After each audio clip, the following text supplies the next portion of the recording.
Et bonjour Éric Coquerel. Bonjour. Il n'y a pas de jour chômé pour les députés. Ils sont sur le pont 7 jours sur 7, c'est normal. Dites-nous d'abord, est-ce que vous avez acheté du pain ce matin? Du pain frais, évidemment. Non, pas encore, non. Et vous allez en acheter en sortant si vous trouvez une boulangerie ouverte? Il est possible, mais j'ai pris une précaution, j'en ai acheté hier soir. D'accord. C'est une façon de vous demander, évidemment, si vous soutenez la proposition de loi pour l'ouverture des boulangeries le 1er mai pour permettre aux patrons de faire travailler les salariés sur un modèle choisi, sur la base du bénévolat. C'est quand même le propre de cette période où il y a pas mal de vents un peu réactionnaires qui soufflent, notamment à la tête de l'État, où on parle du 1er mai aujourd'hui en ce moment, qui est la journée internationale des travailleurs. Oui, je vous rappelle, c'est pas la fête du travail, contrairement à ce que disait Monsieur Retailleau il y a 2 jours, reprenant les propos du maréchal Pétain. C'est la fête des travailleurs, des droits des travailleurs. Et là, on va parler de restriction de leurs droits, parler de leurs revendications. Le 1er mai, c'est sacré, d'accord? On nous a fait le coup déjà sur le dimanche, pour faire en sorte que les commerces ouvrent le dimanche et donc les salariés puissent travailler. Bien. Nous souhaitons une société dans laquelle, à un certain moment, les travailleurs qui l'ont gagné par leur conquête sociale puissent arrêter de travailler. C'était vrai des dimanches, c'était vrai des samedis, tous ensemble. Si c'est sur la base du volontariat. Non, mais attendez, je continue. Et le 1er mai, il est évident que là-dedans, c'est la journée pour les travailleurs qui est sacrée de sacrée. On n'y touche pas. Alors, on nous fait le coup vous voyez bien que dans le rapport entre déjà des patrons et des salariés, la question la question du volontariat se pose difficilement, parce que qu'est-ce que vous allez faire, un patron qui vous dit, écoutez, j'ai besoin de toi, il faut que tu travailles, etc., dans le rapport que vous avez inévitablement avec lui. Donc tout ça marche pas. En plus, ça donne une société, ça laisse penser à une société très consumériste dans laquelle, en réalité, nous serions tous appelés à un moment donné à toujours travailler, à toujours produire.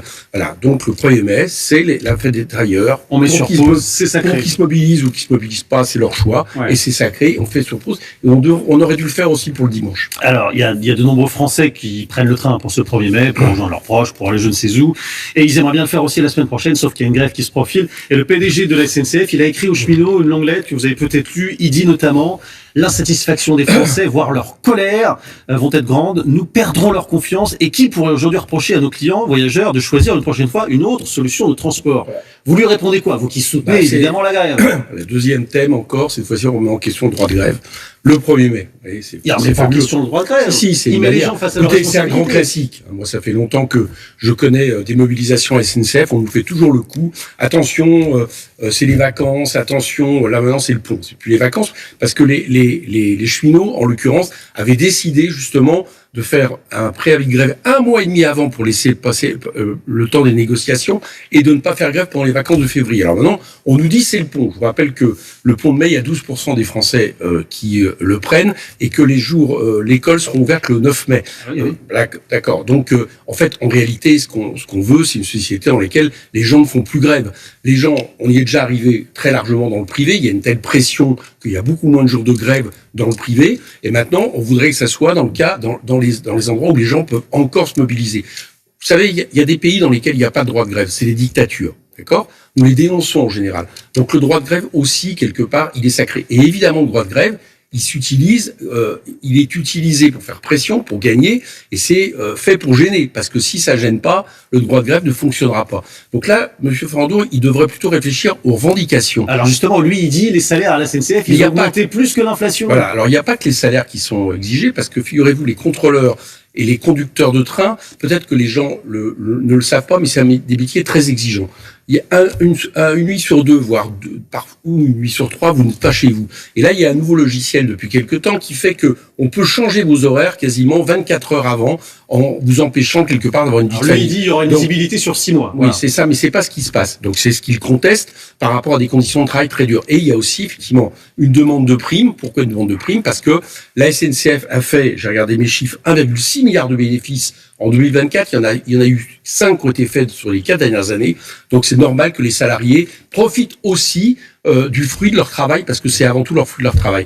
Donc Monsieur Farandou-Andeka accepter la négociation et il n'y aura pas de grève. Voilà, c'est sa responsabilité. Alors, puisque vous êtes le nez dans les chiffres, c'est vrai que vous y passez beaucoup de temps en tant que président de la commission des finances de l'Assemblée. Vous avez écouté la ministre des Comptes publics qui était à votre place hier. Vous avez d'ailleurs tweeté sur cette intervention. Alors, si vous l'avez bien écouté, visiblement, les pistes d'une contribution locale ainsi que de la fin de l'abattement pour les retraités, elles sont encore un petit peu sur la table quand même. Je sais pas si c'est ce que vous avez compris vous, mais en tout cas nous ici c'est ce qu'on a compris. C'est pas totalement balayé pour l'instant. Ah non, c'est pas totalement balayé. Mais ce qui est pas balayé, c'est que déjà on nous annonce un budget super austéritaire, 40 milliards de baisse de dépenses publiques, alors que c'est un des tweets que j'ai fait. Le problème dans ce pays depuis 2017, c'est qu'il y a moins de recettes. C'est-à-dire que c'est pas que les dépenses publiques augmentent plus, elles ont plutôt baissé par rapport au PIB. Oui, mais à un moment, il faut que les recettes, non mais sauf qu'il faut à un moment que les recettes et les dépenses correspondent. Il n'y a pas de souci, mais il y a moins de recettes parce qu'on a fait des cadeaux fiscaux aux plus riches et que ça nous coûte 60 milliards d'euros par an. Donc il y a deux façons de faire. Soit vous revenez là-dessus, c'est-à-dire que vous faites contribuer ceux qui ont largement profité de tout ça, et nous on a plusieurs mesures qui sont mises sur la table, qui touchent quasiment pas les Français de manière globale, mais qui touchent les plus riches, et ça rapporte 50 à 60 milliards, où il y a ce que s'apprête à faire Madame Montchalin, c'est-à-dire baisser les dépenses publiques. Alors non seulement c'est stupide, parce que c'est les besoins des Français qu'on va toucher, mais en plus, figurez-vous que dans un moment de reflux de l'activité économique, ça a un effet récessif, c'est-à-dire que les dépenses publiques, vous les baissez, et ça joue sur la croissance, donc il y a moins de recettes, donc c'est une politique stupide. Sur la contribution dont parle M. Rebsamen, est-ce que c'est pas un peu normal de dire, si vous habitez dans une commune, vous participez aux frais publics, là il n'y a plus que la taxe foncière, il n'y a plus que les propriétaires qui payent. Je vous réponds vite sur l'abattement, parce que vous m'avez posé la question. C'est pas les retraités qui doivent payer justement ces efforts. D'abord parce que cet abattement de 10%, il est fait pour les gens, parce qu'on considère que quand vous partez à la retraite, vous avez moins de revenus que quand vous êtes salarié. Donc vous avez un abattement.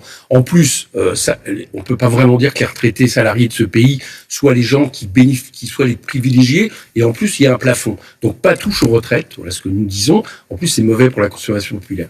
Ce que propose M. Rebsamen, c'est autre chose. Bon. Nous, on n'était pas favorable à la fin de la taxe d'habitation, parce qu'il faut bien fiscalité pour les collectivités, d'autant plus qu'elle est compensée par la TVA, qui est l'impôt le plus injuste pour les Français. Donc vous dites pourquoi pas la contribution ?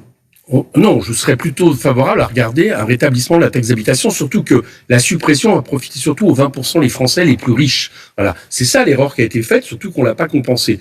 Une contribution générale qui va toucher absolument tous les Français, et en plus, si j'ai bien compris, ils vont le faire de manière non proportionnelle, là je ne suis pas d'accord. L'union de la gauche, c'est évidemment un sujet dont on parle d'ores et déjà parce que la présidentielle, même si c'est en 2027, tout le monde a les yeux rivés dessus. Et il y a un sondage qui a été publié hier, vous l'avez forcément vu, sondage Toluna Harris Interactive pour la revue Regard, qui dit qu'un candidat de la gauche unie se qualifierait pour le second tour avec un joli score. On est à 26%. Est-ce que c'est vous le voyez comme un argument pour l'ensemble de la gauche de se rallier derrière évidemment la bannière de Jean-Luc Mélenchon, ou est-ce que vous dites, effectivement, il faut qu'on se trouve un candidat commun, quel qu'il soit? Il vaudrait mieux être uni, ça c'est clair. Bon, la dernière fois, Jean-Luc Mélenchon ne va pas au deuxième tour parce qu'il y a le maintien de la candidature de Fabien Roussel, qui était, le Parti communiste étant avec nous les années précédentes. Et, on va dire, sur des thèmes de campagne qui auraient très bien pu faire un seul candidat. C'est les voix qui nous manquent. Donc, on va pas dire l'inverse. Bon. Mais l'unité suffit pas. Il faut que ce soit l'unité sur un programme de rupture. Parce que je ne crois pas qu'on pourra arriver au deuxième tour, qu'on pourra battre l'Assemblée nationale ou les extrêmes libéraux de monsieur Macron, de celui qui succédera, sur un programme mou, qui change rien, qui est pas compris par les Français comme étant la solution. Donc, c'est sur un programme de rupture. Donc, pas les socialistes. Mais c'est pas nous qui disons ça, c'est les socialistes de toute façon qui veulent plus, j'ai vu que leur congrès, le mot d'ordre commun de tous, c'est plus rien avec LFI. Ah oui. Bon, pourquoi plus rien avec LFI? Vous venez de le dire, parce que eux-mêmes, en réalité, ont mis de côté le programme qu'on avait fait ensemble, ce programme du NFP de rupture. Ils l'ont mis de côté parce que ils reviennent un peu aux années Hollande, quoi. Bon, c'est leur responsabilité. Je pense que ça fonctionnera pas. Mais nous, on est prêts à partir avec tous ceux qui sont d'accord pour maintenir le souffle du NFP, c'est-à-dire un programme de rupture avec le système qui est en train de s'écrouler devant nos yeux. Le 1er mai, c'est les revendications. Il y en a une importante à Dunkerque tout à l'heure. Il va y avoir un 1er mai en faveur des salariés d'Arcelor. Arcelor, il ne doit pas y avoir de suppression d'emploi. Cette entreprise fait des dividendes. Et si jamais, à un moment donné, il y a quelque chose qui se passe qui fait que l'entreprise menace de fermer, il faut nationaliser. Il faut arrêter de dilapider notre secteur industriel et notre secteur sidérurgique et chimique. Il y aura de nombreux élus présents à cet défilé à Dunkerque. Merci beaucoup, Éric Coquerel.